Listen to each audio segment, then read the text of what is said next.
In the depths of medieval history, a book was written whose dark legend has survived for centuries.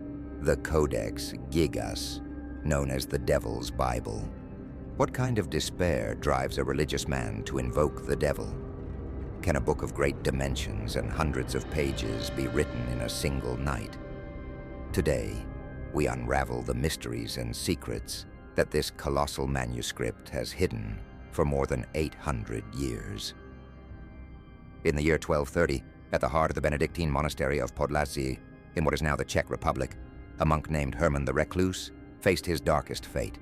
Accused of violating his vows, Herman was condemned to a brutal punishment, to be walled up alive. To die entombed is a terrifying and desolate experience.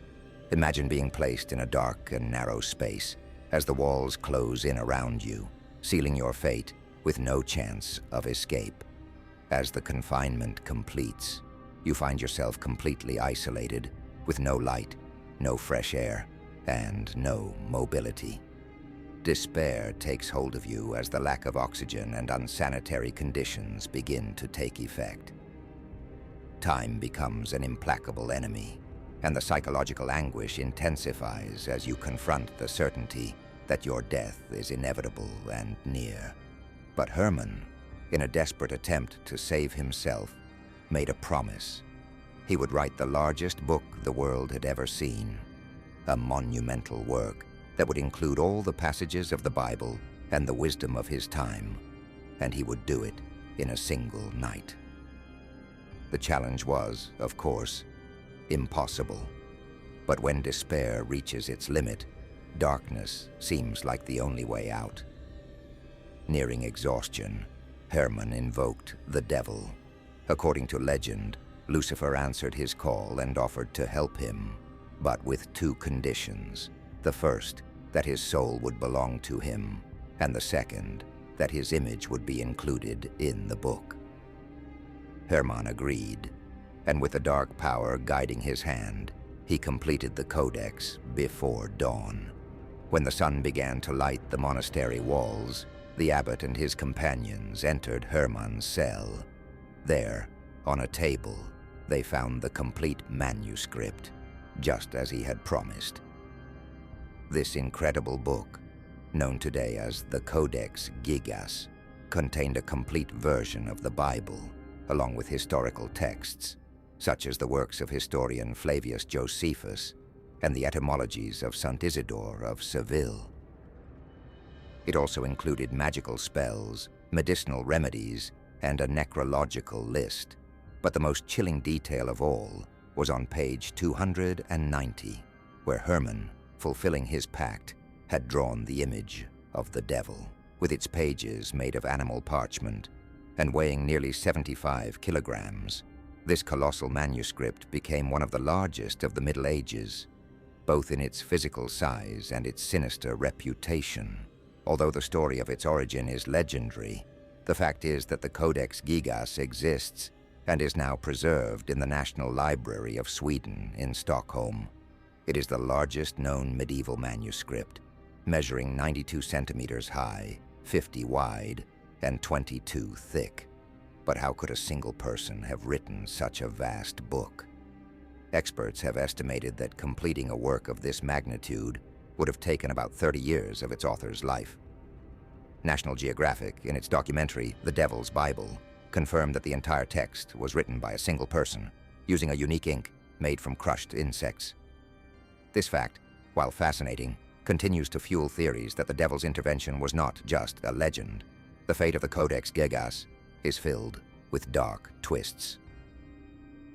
In 1295, the Podlasie monastery faced financial difficulties and was forced to sell the Codex. It changed hands several times until 1594, when Emperor Rudolf II of the Holy Roman Empire added it to his private collection, drawn by the supposed curse surrounding it.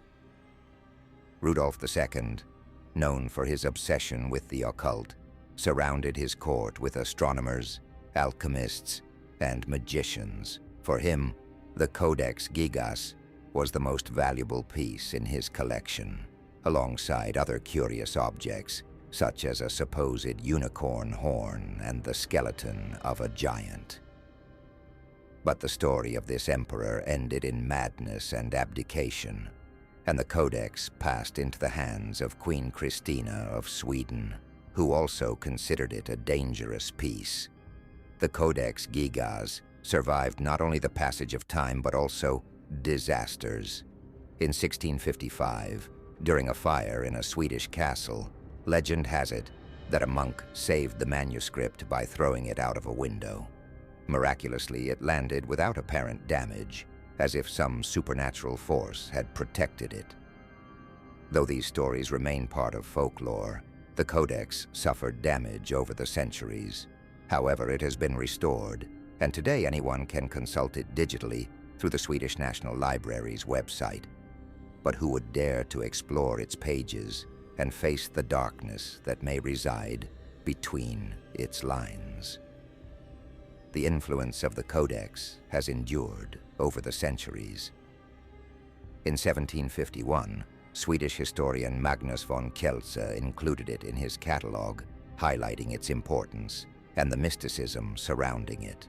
Although it was speculated that it belonged to historical figures like Martin Luther, those theories were debunked over time. What remains clear is that this manuscript continues to be an enigma. Its story blends legend and reality, and its size, content, and supposed curse have kept generations fascinated. Today, in the quiet of a display case, the Codex Gigas is shown to the world, but its dark aura remains alive, inviting the curious to discover whether it truly was the work of the devil. So, is the Codex Gigas a cursed work? Some believe that those who possessed it faced tragic fates, from the madness of Rudolf II to the abdication of Queen Christina. Others see it as simply an astonishing human achievement. What is undeniable is that this manuscript, the largest and one of the most mysterious of the Middle Ages, continues to fuel theories, legends, and debates. What do you think?